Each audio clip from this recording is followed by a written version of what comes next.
6월의 네 번째 주일입니다. 벌써 2022년 절반이 간 거네요. 그렇죠? 우리 옆에 있는 분들과 함께 이렇게 인사 한번 나누시면 좋겠습니다. 지난 6개월 참 수고 많이 하셨습니다. 지난 6개월 참 수고 많이 하셨습니다. 우리 한 번 더 이렇게 인사하시면 좋겠어요. 남은 6개월도 하나님이 함께 하십니다. 남은 6개월도 하나님이 함께 하십니다. 오늘은 현대인을 위한 10계명 공부 두 번째 시간입니다. 데칼로그 두 번째 각인이라는 제목으로 말씀 함께 나누겠습니다. 지난 시간의 내용을 좀 먼저 요약을 좀 해드려야 되겠습니다.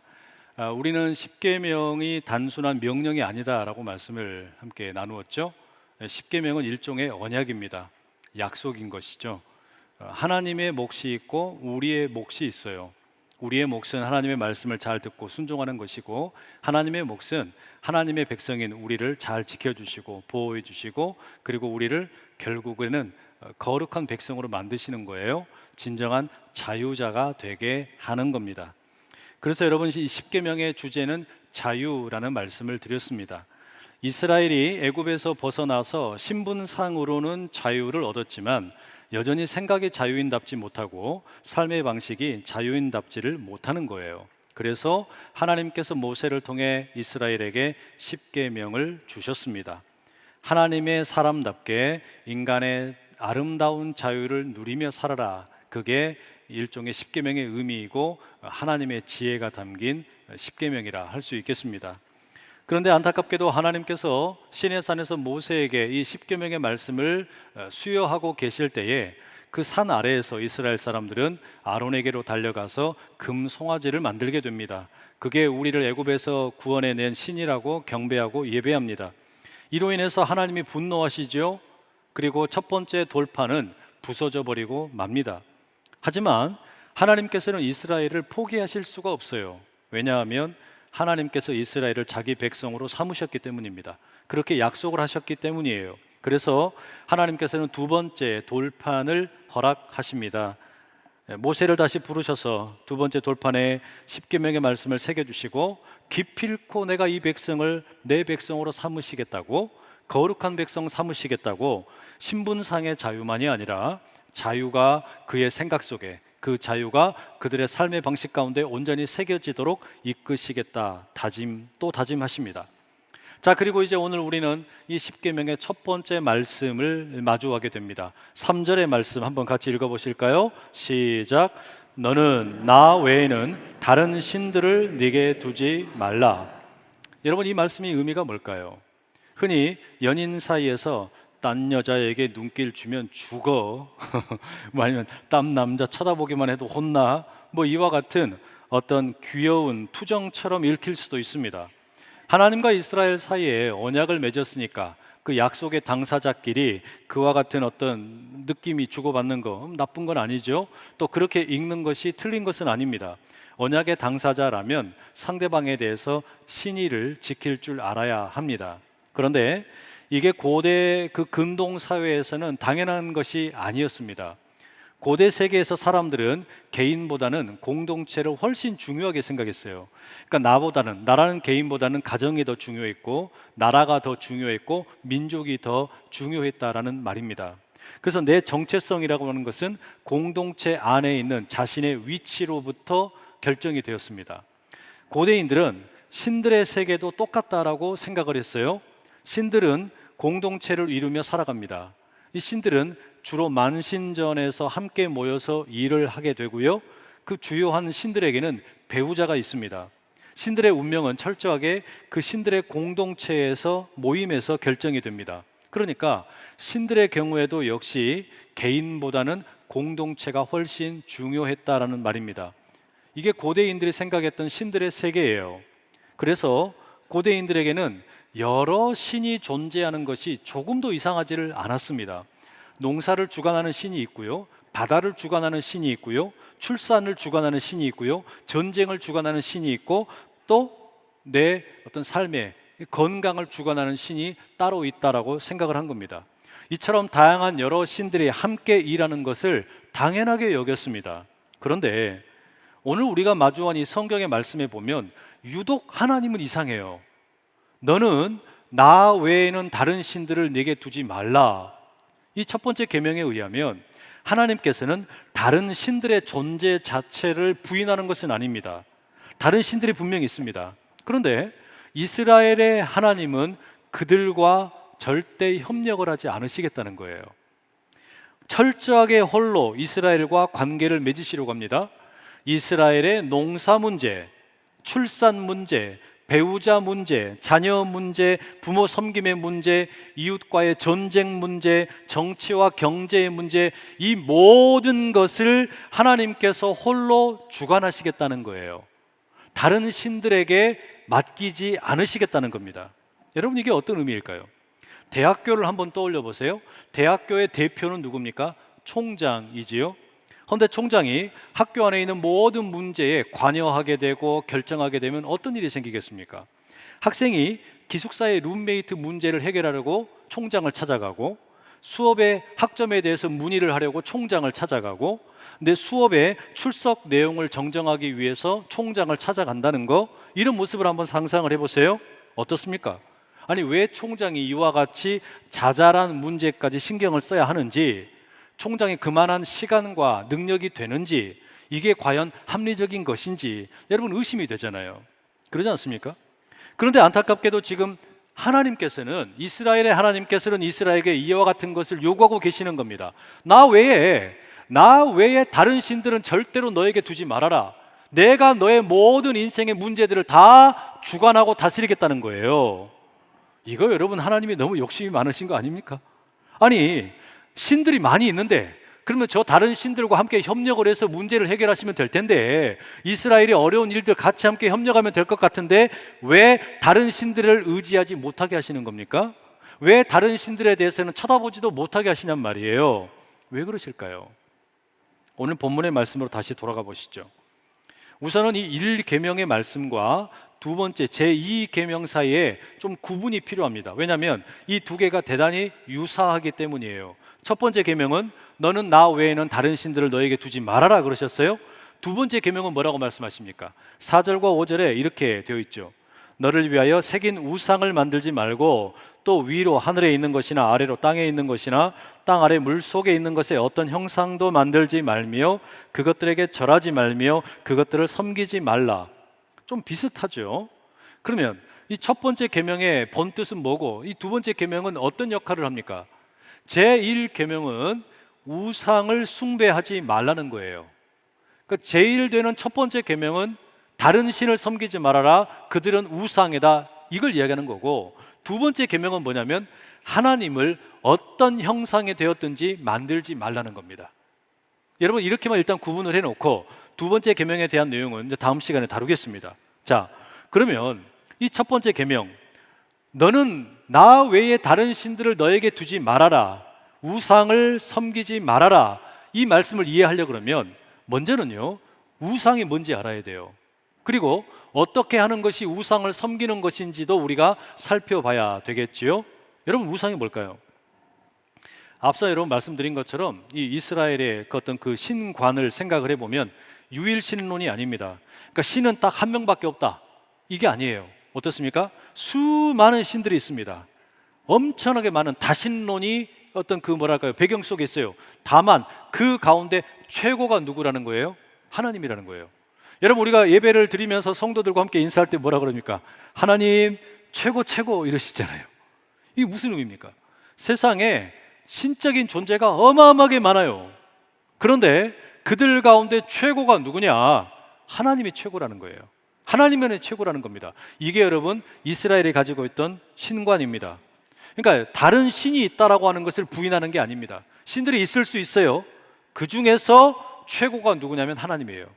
이걸 가리키는 표현이 구약 성경에 보면 만왕의 왕이시오 또는 만군의 여호와여, 이와 같은 표현들 있죠. 이게 그런 의미를 담고 있는 겁니다.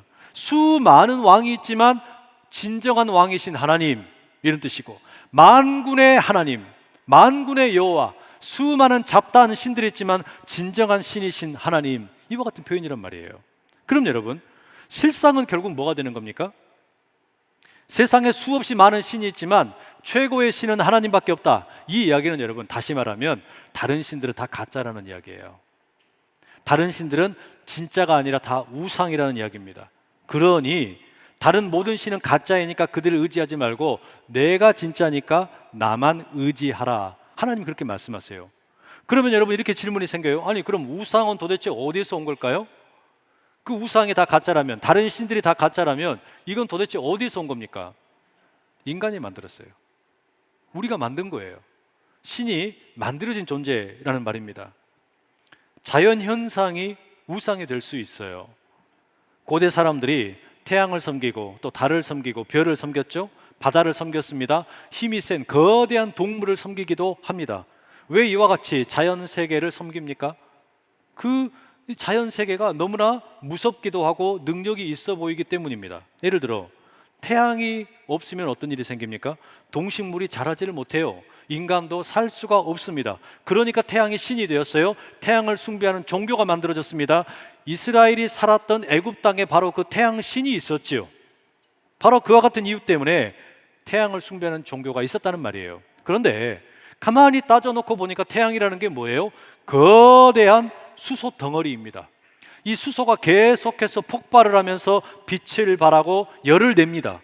그런데 이와 같은 수소 덩어리를 사람들은 오랫동안 신이라고 섬겼어요. 그래서 하나님이 말씀하시는 겁니다. 그거 가짜다. 너는 나 외에 다른 신들을 너에게 두지 말아라. 여러분, 자연만 우리에게 신이 되는 게 아니에요. 우상이 되는 게 아닙니다. 사람의 힘도 우상이 됩니다. 하박국 1장 11절에 보면 그들은 자기들의 힘을 자기들의 신으로 삼은 자들이라 라는 말씀이 나와요. 요즘 현대인들이 특별히 그렇습니다. 요즘 사람들은 자기 자신을 숭배합니다. 나를 추앙해 이런 말이 유행이더라고요. 사람들이 자기를 신으로 섬겨요. 자기의 힘을 신으로 섬기고 자기 육체를 신으로 섬기고 자기 돈을 신으로 섬기고 자기 권력을 신으로 섬깁니다. 그런데 하나님께서 뭐라 그러시는 거예요? 야, 그거 다 가짜야. 왜 그럴까요? 그 유한한 것이기 때문입니다. 영원한 것 같은 나의 젊음도, 나의 돈도, 나의 모든 지식도 한계가 있다는 이야기예요. 그래서 그건 가짜라는 겁니다. 그래서 하나님 말씀하세요. 너는 나 외에는 다른 신들을 너에게 두지 마라. 결국 여러분, 우상이라는 게 뭡니까? 내가 만드는 거예요. 내가 신뢰하는 대상, 내가 의지하는 대상을 내가 만들어서 그에게 경배하는 거, 그게 우상 숭배인 겁니다. 마르틴 루터는 1529년에 대교리 문답서에서 이렇게 말합니다. 지금 당신의 마음을 두고 당신이 의지하는 것이 바로 당신의 하나님이다. 여러분 그렇죠. 자연이 되었든 나 자신이 되었든 그 무엇이 되었든지 간에 내 자신을 맡길 만한 그 무엇을 만들었다. 그게 우상이에요. 그리고 그 우상에게 내 마음을 바치면 그게 우상 숭배라는 겁니다. 자, 그럼 여러분, 우리가 우상이라는 것도 이제 이해를 했고 우상 숭배가 뭔지도 알았어요. 다음 질문은 뭐냐? 그런데 우상 숭배가 왜 나쁜 거냐라는 거예요. 아니, 내가 좀 믿고 싶은 거, 내가 의지하고 싶은 거 만들 수도 있지. 그게 왜 그렇게 나쁜 거냔 말이에요. 아니, 내가 좀 섬기고 싶은 거 내 손으로 만들어서 섬기면 안 돼? 그게 무슨 그렇게 큰 잘못이라고. 이런 질문 들 수 있잖아요. 그죠? 왜 그럴까요? 이유가 있습니다. 우리가 섬기는 것은 우리가 누군가를 우상으로 만들면, 무엇인가를 우상으로 만들고 그것을 섬기다 보면 우리는 자연스럽게 그 우상을 닮아가기 때문입니다. 이스라엘 사람들이 노예 생활을 했던 애굽 땅을 보세요. 대부분의 모든 짐승이 다 신으로 대접을 받았어요. 소도 신이고요, 메뚜기도 신입니다. 태양도 신입니다. 달도 신입니다. 별도 신입니다. 애굽만 그런 게 아니죠. 그리스의 신화의 세계를 봐보세요. 어떻습니까? 수많은 신들이 등장하는데 이 경우에 이 신들은요, 사람들과 별반 다르지가 않아요. 사람들처럼 똑같이 시기하고 질투하고 거짓말하고 간통도 저지르고 사람들이 하는 온갖 나쁜 짓을 똑같이 하는 게 신입니다. 그러니 여러분, 신과 그 인간 사이에 차이점이 뭐예요? 다른 게 없어요. 신이 인간보다 힘이 조금 더 세고 그리고 죽지 않는다는 것밖에 없습니다. 도덕적으로 조금 더 나을 바가 없다는 이야기예요. 애굽 땅에 있는 수많은 짐승을 닮은 그 신들, 그리고 그리스의 그 수많은 인간과 똑같은 도덕적으로 타락한 신들, 여러분 그게 어떻게 인간을 바른 방향으로 이끌어 줄 수가 있겠냐는 말이에요. 사람이 짐승을 섬기면 짐승을 닮게 됩니다. 사람이 전혀 다른 어떤 자기와 다를 바가 없는 비도덕적인 신을 섬기게 되면 그 신을 닮게 된다는 이야기예요. 곤충을 섬기면 곤충을 닮습니다. 소를 섬기면 소가 모든 것의 기준이 됩니다. 인도 사회를 보세요. 질투와 복수의 신을 섬기게 되면 그대로 따라합니다. 돈을 섬기는 사람에게는 돈 냄새가 납니다. 권력을 사랑하는 사람은 이 권력의 악취가 풍기는 거예요. 먹는 음식을 섬기는 사람에게는 음식 냄새밖에 나질 않아요. 이성을 숭배하는 사람에게는 이성적인 것이 전부입니다. 과학을 숭배하는 사람에게는 과학으로 증명된 것만이 진리가 되는 거예요. 바로 여기에 우상 숭배의 위험이 있는 거예요. 여러분, 인간이 만든 우상은 결코 도덕적이지가 않습니다. 우리의 힘으로 만들어내는 우상은 인간의 모습과 별반 다르지가 않아요. 왜냐? 우리의 욕망이 투영되었기 때문입니다. 바로 그런 우상을 섬기다 보면 결국 어떻게 되는 겁니까? 우리는 그 우상의 수준에 머무르게 되고 조금도 나아질 수가 없다는 이야기예요. 그러니 하나님께서는 인간이 그런 모습이 되는 것을 원치 않으시는 거예요. 진정한 자유를 누리지 못한다는 이야기입니다. 신분상으로는 자유를 누렸지만 이스라엘 백성들이 애굽 땅에서 했던 것처럼 곤충을 섬기고 자연세계를 섬기고 타락한 인간의 죄악된 모습을 닮은 그런 우상들을 섬기다 보면 여전히 어떻습니까? 생각이 자유롭지를 못해요. 삶의 방식이 자유롭지 못하다는 이야기예요. 그래서 하나님께서는 십계명의 말씀을 주시는 겁니다. 철학자 르네 데카르트는 이런 말을 했죠. 우리가 너무나 잘 아는 말입니다. 나는 생각한다. 그러므로 나는 존재한다. 이게 그의 철학의 제1 원리가 됩니다. 이것이 어떻게 시작되었는가 보면 세상의 모든 것은 다 확실하지 않다. 다 불안정하다. 그런데 확실한 게 뭐냐? 내가 생각한다라는 것, 내 이성, 내 생각한다라는 것만은 확실하다. 그리고 생각하는 나는 지금 존재하고 있다. 이거는 분명하다. 이게 데카르트가 이야기하는 철학의 출발이었습니다. 그리고 거기다가 뭐라고 덧붙이는 줄 아세요? 나는 생각한다. 그러므로 나는 존재한다. 그런데 이 존재하는 나는 가만히 보니까 불완전한 존재다라고 말합니다. 그리고 뭐라고 이야기하냐면 내가 불완전한 존재라면 반대로 완전한 존재도 있을 것이다. 그것을 신이라고 부르자. 이렇게 결론을 내립니다. 여러분, 이게 무슨 얘기입니까? 그림자가 있다면 어딘가에 빛이 있다는 것이고 낮은 곳이 있다면 어디엔가 높은 곳이 있는 것처럼 나와 같은 불완전한 존재가 있다면 어딘가에는 완전한 존재가 있을 것이다. 그가 신이 될 것이다. 이렇게 생각했단 말이에요. 여러분, 이게 아주 뭐랄까요? 결정적인 인류 역사의 터닝 포인트가 됩니다. 이게 무슨 얘기냐면 고대 사회에서는요, 사람들이 자기의 존재를 무엇으로부터 확인했냐면 하나님으로부터 확인했어요. 신으로부터 확인한 겁니다. 완전한 존재가 있다. 그 존재는 선하다. 그 존재가 나를 만들었다. 그래서 내가 존재한다. 이렇게 생각했단 말이에요. 그 완전한 존재가 누굽니까? 하나님이에요. 그러니까 하나님이 계시고 그 선하신 하나님으로 인해서 내가 존재한다. 이게 고대인들의 일반적인 생각, 그게 이 성경의 가르침입니다. 그런데 데카르트 이후에 인류 역사는 바뀌어버렸어요. 어떻게 됐냐? 신의 존재로부터 내가 만들어지는 게 아니라 나의 존재로부터 신의 존재를 유추하게 된 겁니다. 반대가 돼버렸어요. 나는 생각한다. 그러므로 내가 존재한다. 그런데 나는 불완전하다. 그렇다면 아마도 완전한 존재인 신이 있을 수도 있겠다. 이렇게 생각하게 됐다는 이야기예요.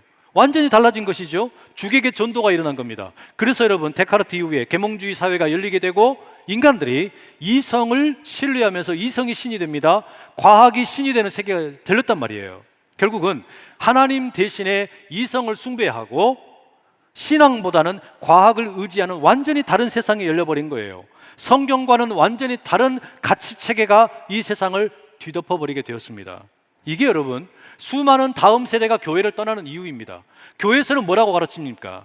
하나님이 계신다. 그 하나님 때문에 너가 있는 거다. 이렇게 가르치는데 지금은 그렇게 가르치는 게 아니에요. 세상은 그렇게 말하지 않아요. 네가 존재하는 거야. 그런데 너가 존재하기 때문에 너는 불완전한 존재라면 생각해보자. 아마 완전한 존재도 있겠지? 그러면 하나님이란 존재가 있을 수도 있을걸? 이렇게 돼버린 거예요. 이건 여러분, 완전히 다른 세상에 대한 이해인 겁니다. 이와 같은 차이로 인해서 우리의 자녀들이 교회를 떠나요. 하나님이 계셔서 내가 존재하는 게 아니라 내가 존재하니까 하나님이 존재할 수도 있다라는 세상을 우리가 살고 있다는 이야기예요. 여러분, 그러면 이성이 정말로 완벽할까요? 과학이라고 하는 것이 정말로 인류의 모든 문제를 해결할 수 있는 전능한 힘이 있습니까? 돈이라고 하는 것이 우리 모두를 진정한 행복의 길로 이끌어 줄 수 있냐는 말이에요. 아니잖아요. 한때는 정말로 그런 것 같았어요. 인간의 이성이 점점 더 능력을 발휘하면, 과학이 점점 더 성장을 하면 어마어마한 일들이 일어나서 유토피아를 만들 수 있을 거라고 생각을 했어요. 그런데 어떻습니까? 인류 역사를 가만히 보니까 참혹한 전쟁이 끝이 없어요. 지금도 러시아와 우크라이나가 이 사람들의 욕심 때문에 계속 벌어집니다. 자연재해를 겪으면서 우리가 얼마나 한계가 있는가를 절감을 하고 있습니다. 코로나를 만나면서 여러분, 우리가 이걸 경험을 하는 거예요. 인간의 이성에 대해서 좌절하게 되고 과학의 한계를 절감합니다. 돈이 좋은 것인 줄만 알았는데 무시무시한 파괴적인 힘을 경험하는 거예요. 영끌해서라도, 영혼을 끌어서라도 서울에 집을 사야 된다, 아파트를 사야 된다, 그러면 내가 부자가 될 수 있을 것이다. 수많은 사람들이 바람을 집어넣었는데 불과 1년 사이에 지금 곡소리가 들리게 생겼어요. 이자율이 올라가니까 사람들이 걱정을 합니다. 주식이 호황일 때는 다들 잘 괜찮을 거라 생각했어요. 폭락을 하니까 걱정을 하는 거예요. 도대체 이렇게 될 줄 누가 알았냐고요? 누가 알았냐고요? 몰라요. 아무도 모르는 거예요. 그만큼 여러분, 인간의 이성이라는 게 형편없어요. 인간의 과학이라는 게 어마어마하게 능력이 있지만 한계가 분명합니다. 돈도 마찬가지예요. 돈이 결국 우리를 행복하게 만들 수 있는 열쇠가 아니라는 말입니다. 여러분, 혹시 주변에 닮고 싶은 인물 있으세요? 뭐 꼭 유명한 연예인이나 유명한 스포츠 스타가 아니라도 닮고 싶은, 그런 어떤 모방해보고 싶은 사람들이 있을 겁니다. 저도 닮고 싶은 사람들이 꽤 많아요. 우리 주변에 꽤 많이 있습니다. 찬양을 해야 할 때는요, 우리 박석주 목사님 닮고 싶어요. 제가 축구 경기를 해야 한다 그러면 우리 교회 이 스포츠 담당 김주옥 목사님을 닮고 싶습니다. 요리를 해야 한다 그러면 캠핑 요리의 대가인 이효환 전도사님을 닮고 싶어요. 내가 시를 써야 한다 그러면 우리 고은 원로 목사님을 닮고 싶어요. 마찬가지예요. 너는 나 외에는 다른 신들을 너에게 두지 말아라. 사실 여러분, 이 첫 번째 계명은 무슨 의미냐면, 너는 누구를 닮고 싶냐? 너의 인생은 누구를 닮고 싶냐? 우리 하나님이 그걸 물으시는 거예요. 그걸 결정하라는 겁니다. 당신의 삶을 통해서 닮고 싶은 게 뭐냐? 메뚜기냐? 소냐? 태양이냐? 달이냐? 빛이냐? 과학이냐? 이성이냐? 물으시는 거예요. 우리 인생에 궁극적으로 닮고 싶은 대상을 결정하라는 겁니다. 그래서 하나님께서 이 십계명의 말씀이 시작되는 2절에 자기 자신을 이렇게 소개를 하세요.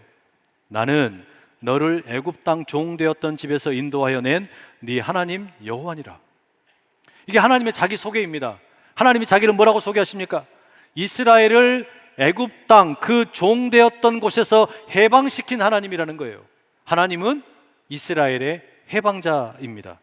종 노릇을 하던 노예들을 구원하신 분이에요. 자기 백성으로 삼으신 분이라는 이야기예요. 여러분, 이게 뭐 아무것도 아닌 것처럼 느껴지실 수 있겠지만 고대 세계에서는 상상도 못할 일입니다. 왜냐? 고대 세계의 여러분, 신들은 절대로 노예들의 신이 아니었어요. 평범한 사람들의 신이 아니었습니다. 왕과 귀족들의 신이었습니다. 왜 그럴까요?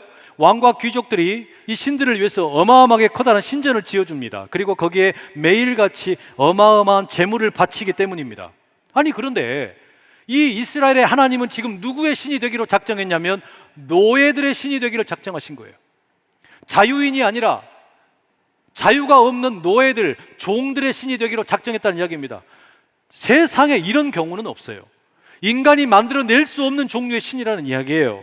사회에서 가장 천한 자들을 택해서 권세 있는 자들을 부끄럽게 하기 위해서 하나님이 그렇게 하셨다는 겁니다. 그래서 인간이 상상으로 만들어낼 수 없는 신이에요. 여호와 하나님은 그래서 우리가 만들어낸 신이 아니라 나는 스스로 있는 자니라. 나는 스스로 있는 자니라. 우리 주님 말씀하시는 겁니다. 그게 무슨 이야기입니까? 나는 너희들에 의해서 만들어진 우상이 아니라 이 온 우주 만물의 근원이 되는 스스로 있는 하나님이라는 겁니다. 나는 왕과 귀족들의 신이 아니라 너희 노예들의 신이라고 말씀하시는 거예요. 너희들을 해방시키고 자유케 하기 원하는 신이라는 겁니다. 여러분, 누구를 닮고 싶으세요? 왕과 귀족들만 편애하는 그런 우상입니까? 아니면 별 볼 일 없는 피조물들까지 그 종들까지, 노예들까지도 돌보시고 살피시는 그 하나님이십니까? 오스트리아 출신의 유명한 동물학자인 콘라드 로렌츠가 이런 실험을 한 적이 있어요. 알에서 이제 막 갓 부화한 여러 거위 새끼들이 있는데 두 그룹으로 나눕니다. 한 그룹은 어미와 함께 지내게 만들고 또 다른 그룹은 자기와 함께 지내도록 합니다. 그랬더니 이 로렌츠라고 하는 이 과학자와 함께 지냈던 거위들은 이 학자를 어미인 줄 알고 졸졸졸졸 따라다니더래요. 이 거위가 태어나서 처음 본 존재가 그 사람이다 보니까 이 사람이 내 엄마인 줄 안 거예요. 이것을 과학자가 각인이라고 불렀습니다. 이 거위들의 그 마음 속에, 그 마음이 있는지는 모르겠지만 각인이 되었다는 거예요. 저 존재가 내 어미다. 마찬가지예요, 여러분. 누구를 닮고 싶습니까? 이 어린 새끼 거위처럼 하나님이 우리에게 각인될 수 있기를 소망합니다. 이 어린 새끼 거위들처럼 예수님이 움직이시는 대로 따라가는 그런 영적인 본능이 우리에게 각인될 수 있기를 소망합니다. 이 어린 새끼 거위들처럼 성령의 이끄심을 따라서 살아가기를 다짐하는 그런 영적인 각인이 우리에게 새겨져 있기를 간절히 소망합니다. 바로 그 출발이 뭡니까? 데칼로그 제1계명입니다. 너는 나 외에는 다른 신들을 너에게 두지 말아라. 너의 인생은 누구를 닮기 원하느냐? 너의 삶에 무엇이 각인되기를 원하느냐? 하나님이 물으시는 거예요. 죽은 시인의 사회라는 영화에서 로빈 윌리엄스가 그 키팅 선생님으로 열연을 하면서 학생들에게 정말 멋진 명대사를 이렇게 전합니다.